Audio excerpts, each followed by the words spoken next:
अस्सलाम वालेकुम, welcome back to my channel. जी तो फ्रेंड्स, आज की इस वीडियो में हम आर्डिनो ऊनो के बारे में बात करेंगे।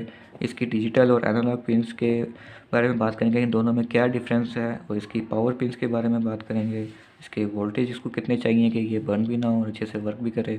तो सारी चीज़ों को जानने के लिए आप वीडियो को एंड तक ज़रूर देखें, और चैनल पर नए हैं तो सब्सक्राइब लाजमी कर दें, और वीडियो पसंद आए तो लाइक भी कर दीजिए। अगर सबसे पहले बात कर लेंगे डिजिटल पिन्स क्या हैं, तो 0 से लेकर 13 तक जो हमारे पास पिन्स होती हैं इनको डिजिटल पिन्स कहा जाता है। जिसमें जो पिन नंबर 0 और 1 है ये ब्लूटूथ के लिए यूज़ होती है।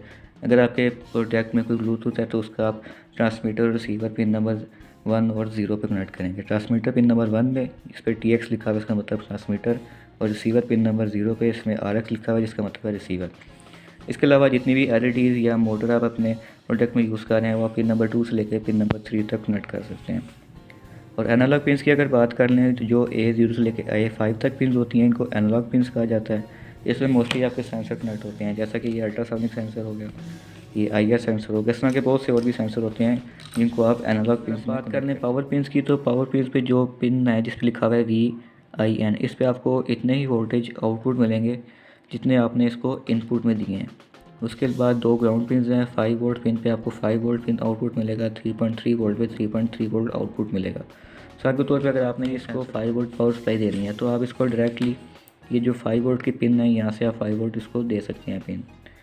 तो ये 2 ग्राउंड पिन है, ग्राउंड आप इधर कनेक्ट कर सकते हैं, और एक ग्राउंड आपको डिजिटल पिन भी नज़र आएगी।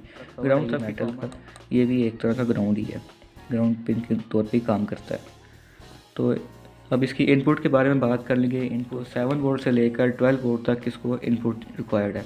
अगर 7 वोल्ट से आप कम देंगे तो आपका जो 5 वोल्ट वाली पिन है इसमें 5 वोल्ट प्रॉपर पूरे नहीं आएंगे, 3 वोल्ट या 4 वोल्ट समथिंग आएंगे। तो उससे जो क्या होगा कि आपका जो सेंसर है उसको वोल्टेज पूरे नहीं मिलेंगे और आपका प्रोडक्ट सही से काम नहीं करेगा। और अगर 12 वोल्ट से ज़्यादा वोल्टेज आप देंगे तो इसका वोल्टेज रेगुलेटर जो है वो सड़ जाएगा, और जब वो ख़राब होगा तो आपकी सारी किट ख़राब हो जाएगी। तो उसके बाद अगर बात कर लें इस सॉकेट की, तो इस सॉकेट में आपकी डाटा केबल कनेक्ट होती है, जो कि आपकी कोडिंग जो आपने लैपटॉप या PC में की है उसको आर्डिनो बोर्ड के अंदर ट्रांसफ़र करने के लिए यूज़ होती है। इसके बाद आ जाता है जी ये रीसेट बटन। रीसेट बटन उस वक्त काम आता है जब आपकी कोडिंग या आपका प्रोजेक्ट स्टक हो जाता है, कोई आगे वर्किंग नहीं कर रहा था, तो आप उस वक्त रीसेट बटन दबा के अपनी कोडिंग को दोबारा से स्टार्ट कर सकते हैं। जी तो आगे ये 2 पिन्स हैं। इससे पहले कि मैं आपको इन पिन्स के बारे में बताऊंगा, वीडियो को लाइक ज़रूर कर दें, क्योंकि बहुत कम लोग इन पिन्स के बारे में बताते हैं और अक्सर को तो पता ही नहीं होता ये पिन क्या है और किस लिए यूज़ होती हैं।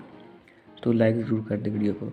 तो ये पिन्स जो हैं बेसिकली सर्वो मोटर्स और वेब कैमरा जो आपके प्रोडक्ट में यूज़ होगा उसको कनेक्ट करने के लिए यूज़ होती हैं। मतलब अपने प्रोडक्ट में कैमरा यूज़ कर रहे हैं तो कैमरे की जो पिन्स हैं वो आप इनमें से किसी एक पिन पे लगाएंगे, क्योंकि कैमरा ना तो डिजिटल पिन में कनेक्ट होगा और ना ही एनालॉग पिन में कनेक्ट होगा।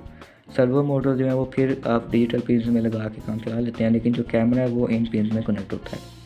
तो ये थी आज की वीडियो। मैंने कोशिश की कि आपको कंप्लीट गाइडेंस दे सकूं आर्डिनो ऊनो के बारे में। फिर भी आपको कोई चीज़ समझ नहीं आई तो आप कमेंट बॉक्स में पूछ सकते हैं, और वीडियो को लाइक ज़रूर कर दें। चैनल पर नए आए तो सब्सक्राइब किए बगैर ना जाइएगा। मिलते हैं अगली वीडियो में, तब तक के लिए अल्लाह हाफिज़।